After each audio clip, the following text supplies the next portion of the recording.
Assalamualaikum warahmatullahi wabarakatuh. Perkenalkan, nama saya Fatur Adi Kurniawan. Saya mahasiswa IF program kerjasama PT Solusi Bangun Indonesia dengan Politeknik Negeri Jakarta. Pada kesempatan kali ini, saya akan menyampaikan materi tentang perpindahan panas pada bidang datar dan silinder dengan dosen pengajar Dr. Dianta Mustafa Kamal.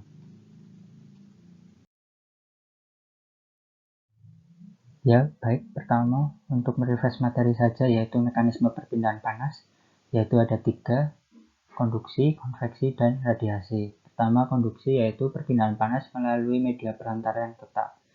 Jadi di sini ada contohnya yaitu plat besi dialiri panas dengan simbol Ki aksen. Nah, panas berpindah dari kiri ke kanan. Untuk permukaan kiri memiliki suhu dengan simbol T1 dan permukaan kanan yaitu memiliki simbol T2. Jadi otomatis untuk permukaan yang dialiri panas atau dekat dengan sumber panas itu suhunya akan lebih tinggi, sehingga panas itu mengalir dari tempat yang suhunya tinggi ke tempat yang suhunya rendah. Otomatis T1 lebih besar daripada T2. Selanjutnya yaitu konveksi, yaitu perpindahan panas melalui media perantara atau zat perantara yaitu berupa fluida. Fluida di sini bisa cair berbentuk cair atau berbentuk gas. Nah, untuk pada contoh di sini yaitu berbentuk gas. Jadi sumber panas yaitu plat besi memiliki temperatur dengan simbol Ts, yaitu mengalirkan panasnya dengan simbol Ki aksen ke partikel-partikel yang ada di gas sekitarnya. Otomatis untuk sumber panas itu suhunya lebih tinggi, sehingga panas berpindah dari tempat yang suhunya tinggi ke rendah ke partikel-partikel gas tersebut. Nah, otomatis temperatur pada plat besi yaitu Ts lebih besar daripada temperatur pada fluida yaitu T tak hingga. Yang ketiga yaitu ada radiasi, yaitu perpindahan panas tanpa melalui media perantara.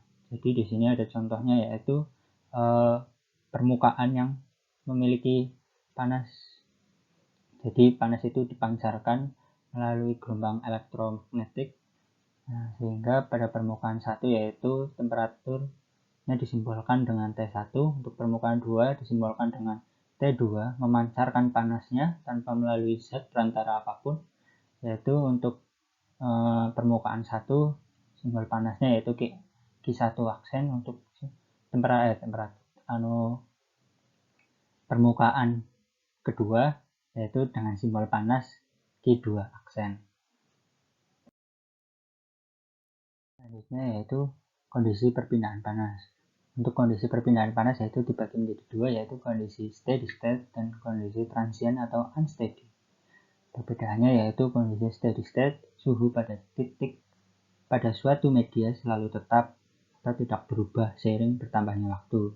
Untuk kondisi unsteady yaitu temperaturnya akan berubah-ubah terhadap waktu. Nah, untuk kesempatan kali ini saya hanya akan membahas perpindahan panas dengan kondisi steady state saja, yaitu suhunya itu tidak akan berubah. Jadi dari awal itu suhunya misalnya untuk suhu awal yaitu 400 derajat Celcius. Nah, suhunya itu selama berpindah itu tidak akan terpengaruh oleh waktu, sehingga suhunya di awal itu 400 derajat. Nah, selanjutnya yaitu ada sistem satu dimensi, yaitu gradien temperatur hanya terdapat pada satu arah koordinat, di mana transfer panas terjadi pada arah tersebut. Nah, untuk lebih jelasnya itu dapat melihat gambar yang ini. Nah, untuk temperatur media berubah sebagai fungsi posisi, bukan fungsi waktu. Jadi posisi awal yang di sini itu tetap panasnya 400, tidak akan berubah. Ini akan berubah karena posisinya saja, karena ada hambatan dari tebalnya material. Nah, itu akan berubah karena hambatan itu saja. Nah, untuk perubahan suhu tersebut searah dengan koordinat X. Hanya koordinat X saja yang akan dibahas pada kesempatan kali ini. Nah, untuk selanjutnya yaitu semakin jauh dari pusat koordinat, suhu media akan semakin turun. Karena kan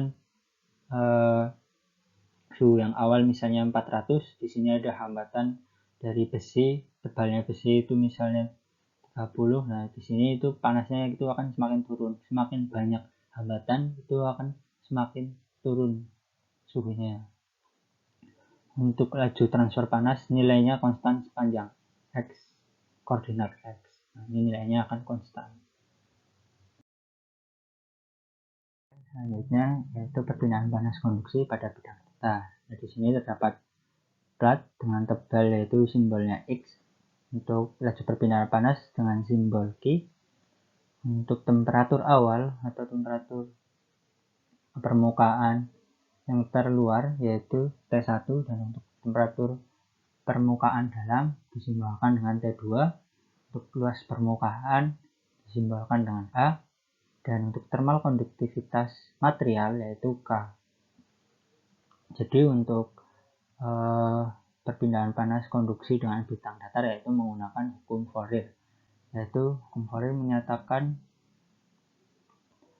Q sama dengan min K kali A kali dt per dx. Nah, ini bisa kita turunkan Q sama dengan min K A kali delta T atau jumlah atau selisih dari temperaturnya, dan delta X yaitu jumlah tebal material. Nah, ini bisa kita turunkan lagi.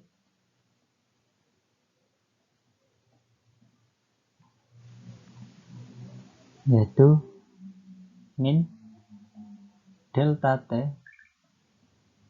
per delta X per K kali A. Nah, ini masih bisa kita turunkan. Data di sini itu tadinya yang T2 min T1 per delta X per KA. Untuk menghilangkan minnya, kita bisa tukar posisi dari T1 nya yaitu Q menjadi Q sama dengan T1 dikurangi T2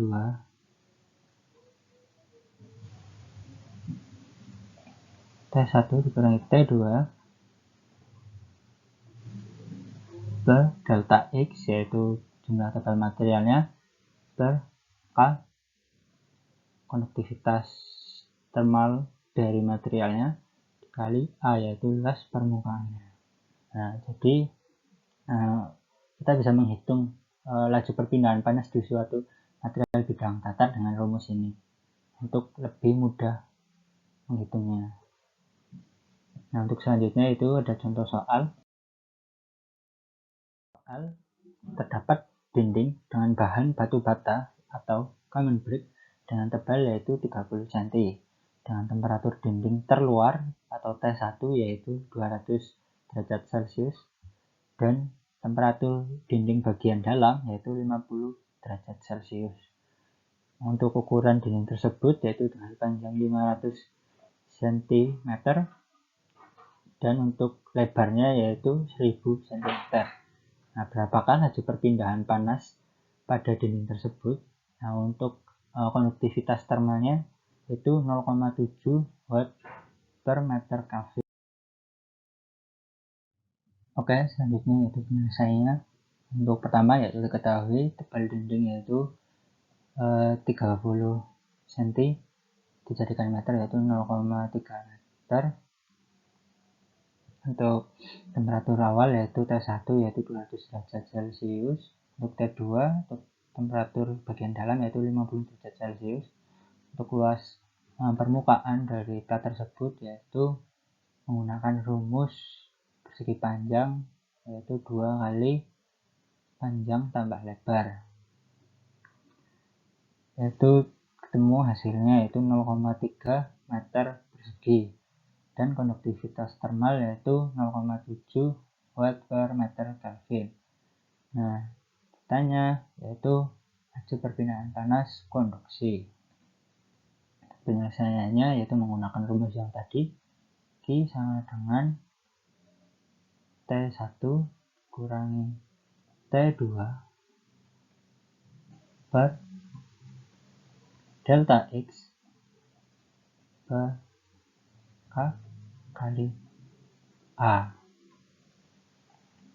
Atau bisa kita pindah ruas, K kali A yang kurung T1 dikurangi T2 per delta X. Nah, tinggal masukkan rumus-rumusnya saja, angka-angkanya saja ke rumus. Itu K 0,7 kali 0,3, T1 yaitu 200 kurangi 50 dan dibagi delta X yaitu 0,3. Hasilnya yaitu 0,21 kali 150 dibagi 0,3. Hasilnya yaitu 165 watt. Nah, jadi untuk laju perpindahan panas pada plat dengan ukuran 0,5 kali dengan 1 meter dengan tebal yaitu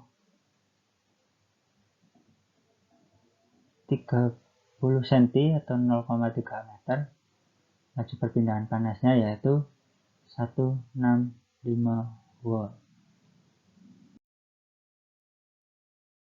Nah, untuk selanjutnya yaitu perpindahan panas konduksi pada silinder. Nah, dalam perpindahan panas konduksi silinder yaitu ada dibagi menjadi 3 berdasarkan sumbunya, yaitu ada sumbu aksial, radial, dan tangensial. Nah, untuk simbol-simbolnya, untuk rumusnya itu ada di samping. Untuk QR yaitu Q radial, untuk QZ yaitu untuk perpindahan panas dengan aksial, dan untuk Q theta yaitu perpindahan panas dengan tangensial.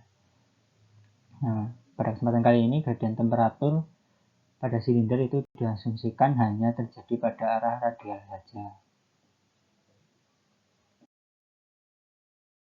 Nah, selanjutnya konduksi pada silinder berongga atau pipa. Nah, di sini terdapat simbol-simbol atau notasi pada untuk memudahkan pengerjaannya, yaitu L untuk panjang pipa,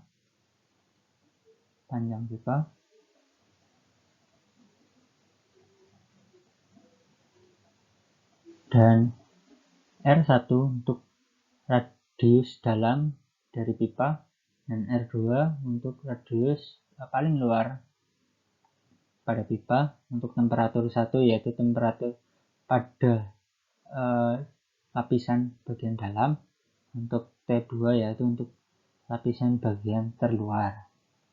Nah, untuk rumusnya yaitu masih sama dengan yang bidang datar tadi, hanya saja di sini diganti dengan rumus dari pipa.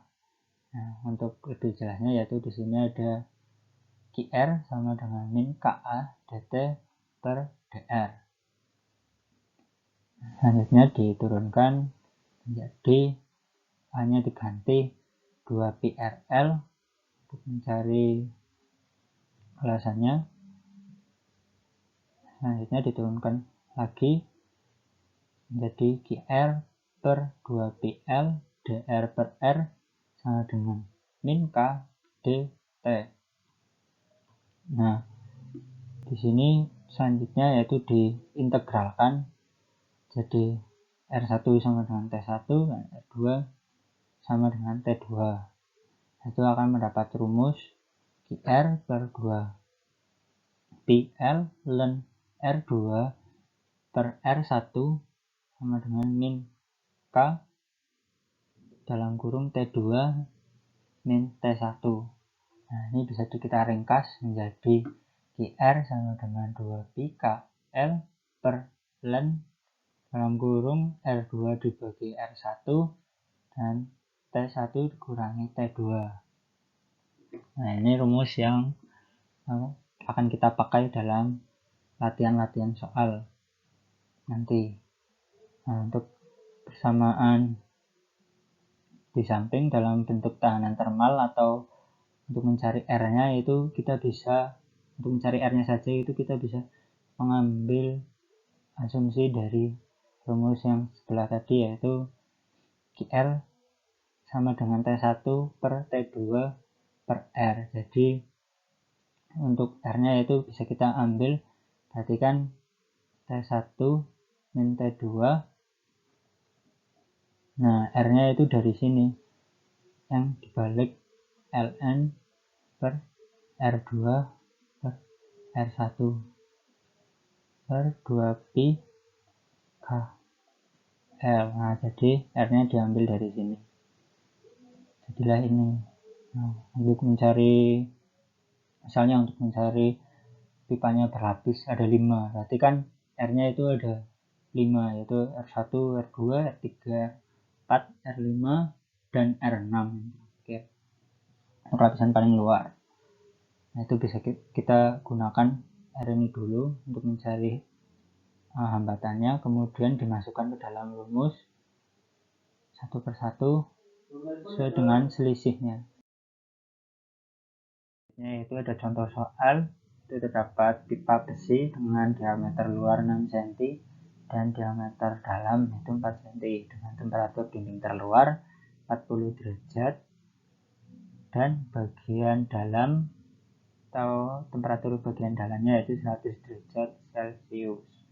Untuk panjang pipa tersebut yaitu 20 cm. Berapakah laju perpindahan panas pada dinding pipa tersebut, yaitu dengan K sama dengan 80 W per M Kelvin.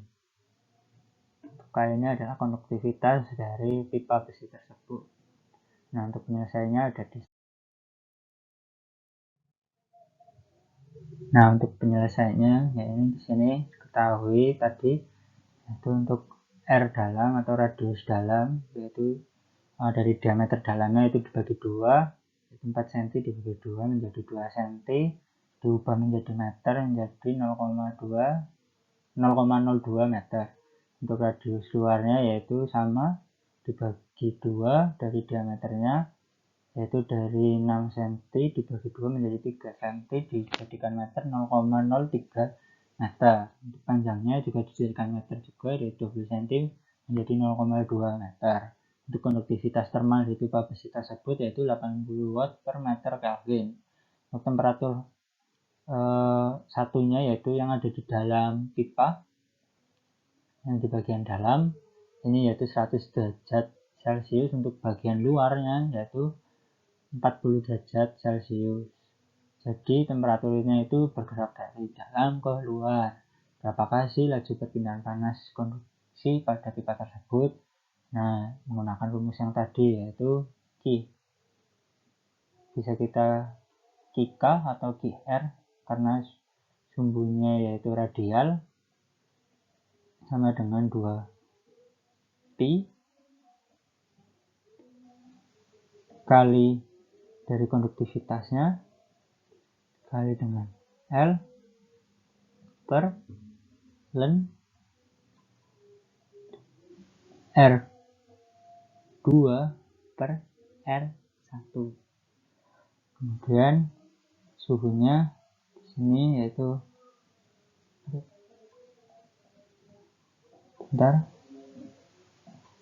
T1 kurangi T2.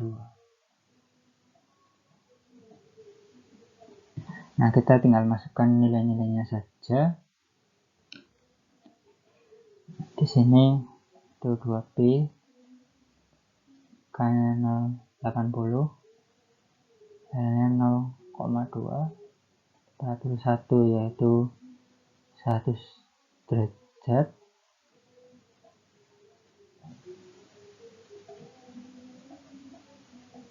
untuk temperatur 2 40 derajat, per ln R2 yaitu 0,03 per 0,02.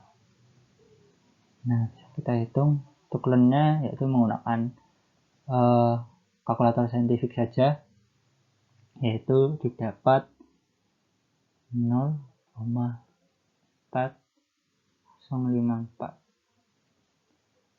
Untuk 2pi kali 80 kali 0,2 didapat nilai 100,53.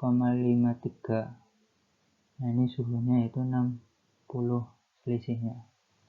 Nah, ini untuk suhu, untuk diubah menjadi Kelvin pun sama, nanti selisihnya tetap 60. Jadi tidak usah dibuat Kelvin, tidak apa-apa. Nah, untuk hasilnya di sini ya, yaitu ini dibagi ini jadi 247,980 kali 60, yaitu untuk laju perpindahan panas dari pipa tadi yaitu 14.878,781 watt. Nah, untuk dengan spesifikasi pipa dengan panjang yaitu 20 cm, untuk radius diameter luar itu 6 cm, dan diameter dalam yaitu 4 cm. Laju perpindahan panasnya dengan temperatur dalam 100 derajat, yang luar 40 derajat, jadi panas mengalir dari dalam keluar, mendapat laju perpindahan panas 14.878,781 watt.